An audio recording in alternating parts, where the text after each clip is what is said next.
Good morning, students. I hope you all are doing fine today. Today we are going to start off our first chapter from the chemistry portion, that is matter and our surroundings. So let's go and do it.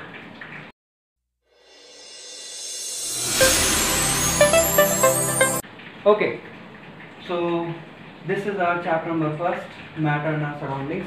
Before starting off this chapter, आप लोगों को कुछ important चीज़ें ध्यान रखनी है. जो भी हम चैप्टर पढ़ेंगे इन दिस सीरीज, उस चैप्टर को हम कुछ स्टेजेस में कंप्लीट करेंगे.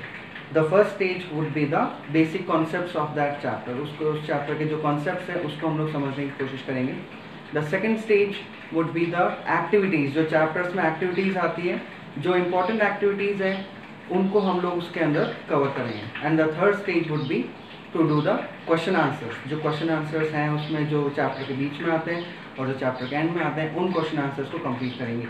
So right now we are starting our first stage, that is to solve the concepts और to understand the concepts of this first chapter. Okay, keep that in mind. Also आप लोगों को जो notes दिए जाएंगे that would be power point presentation notes.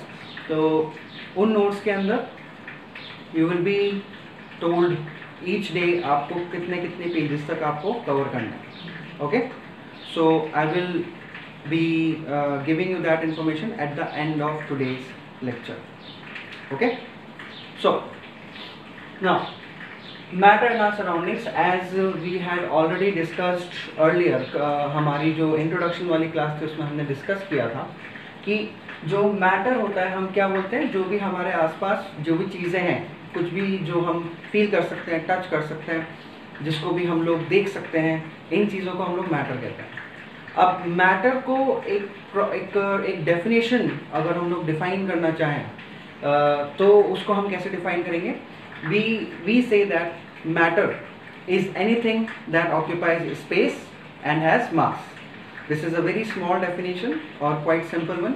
एक बार और मैं बता दूँ, matter is anything that occupies space and has mass. इसको डिफाइन इस तरीके से करेंगे हम लोग. अब इसमें दो इंपॉर्टेंट टर्म आ रहे हैं. इसका मतलब क्या हुआ? मैटर हम किसी भी उस चीज़ को बोलेंगे जिसमें जो कि स्पेस को ऑक्यूपाई करता है और जिसमें मास होता है. अब स्पेस को ऑक्यूपाई करने का मतलब क्या हुआ?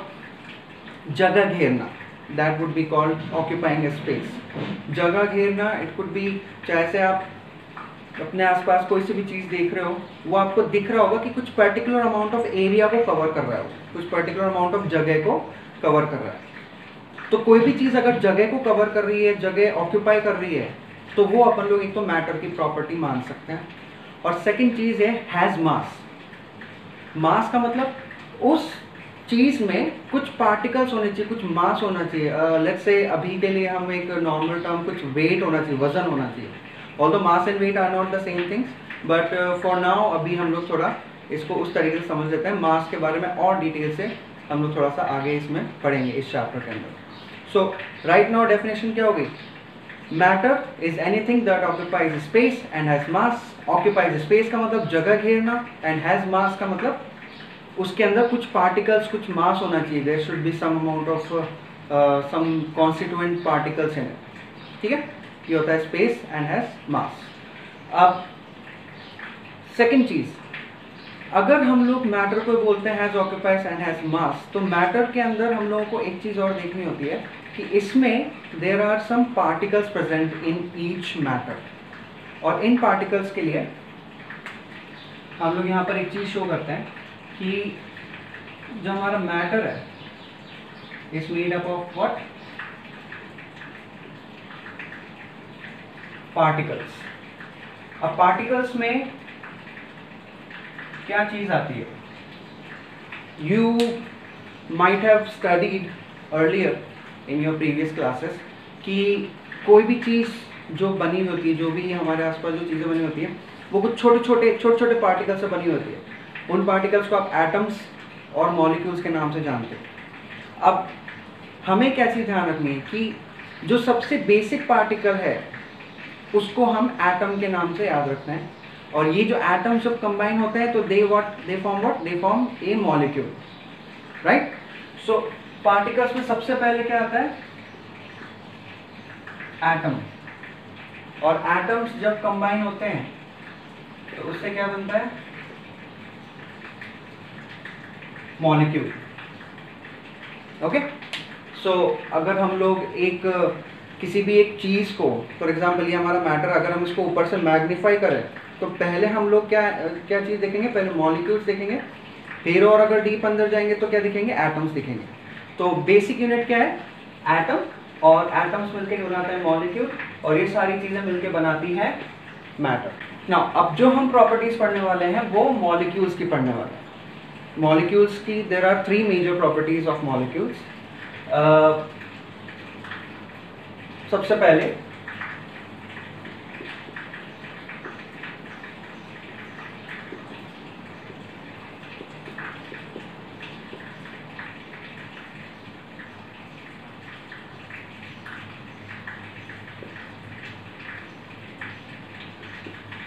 फर्स्ट प्रॉपर्टी, अब देखो जो भी मॉलिक्यूल्स होते हैं इन अ मैटर, उसमें जो सबसे पहली इंपॉर्टेंट चीज होती है, या these molecules have some space between them, उनके बीच में कुछ अमाउंट ऑफ स्पेस होता है, ठीक है। अब वो चाहे से आप मॉलिक्यूल्स, हमने जैसे बात की थी मैटर अलग अलग स्टेट में प्रेजेंट होता है, सॉलिड स्टेट में होता है, लिक्विड में होता है, गैस में होता है। अब चाहे से आप किसी भी स्टेट में देख लो, there is always some amount of space present between these molecules, चाहे से कम हो चाहे से काफ़ी ज़्यादा हो, but there is always some amount of space present between them. So first property हम लोग क्या बोलेंगे? Spaces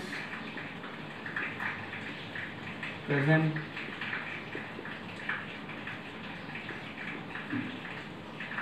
जिसको हम लोग शॉर्ट में बोलते हैं IMS, या फिर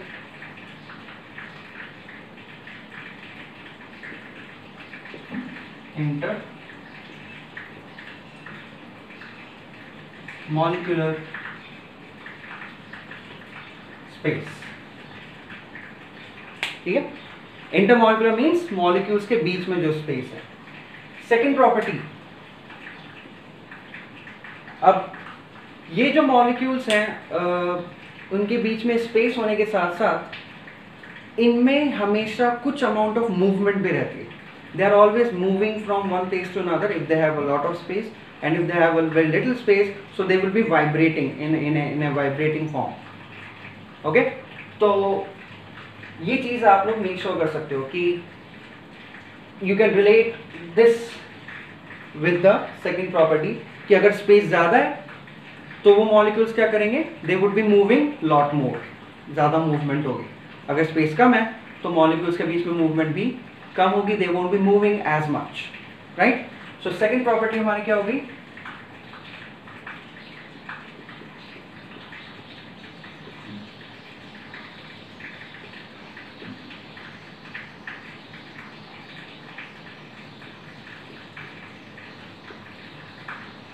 मॉलिक्यूल्स आर ऑलवेज मूविंग। इसमें एक चीज़ और आप लोग वैसे ध्यान रख सकते हो कि मॉलिक्यूल्स के मूव होने की वजह एक काइंड ऑफ एनर्जी होती है जो मॉलिक्यूल्स में हमेशा प्रेजेंट रहती है, and that energy is called kinetic energy. Kinetic energy उस एनर्जी को हम लोग बोलते हैं जो किसी भी मूविंग ऑब्जेक्ट में हो, एंड सिंस ये मॉलिक्यूल्स हमेशा मूव होते रहते हैं दैट मीन्स इनमें हमेशा काइनेटिक एनर्जी होती है। बट अभी हम लोग इसके बारे में डिटेल से नहीं पढ़ेंगे, we will look at this energy in the later part of our chapter. Now, third property. अब इन मॉलिक्यूल्स के बीच में स्पेस होता है, ये हमेशा मूव होते रहते हैं। There's another thing that you need to remember. In molecules के बीच में एक फोर्स ऑफ अट्रैक्शन होता है। You can imagine them like a group of magnets, small magnets, right? अभी जो मैग्नेट्स हैं ये इनके बीच में क्या होगा? हमेशा एक फोर्स ऑफ अट्रैक्शन होगा, ये खींचेंगे एक दूसरे को। और इस फोर्स ऑफ अट्रैक्शन को हम लोग बोलते हैं intermolecular force. Okay, so the third property would B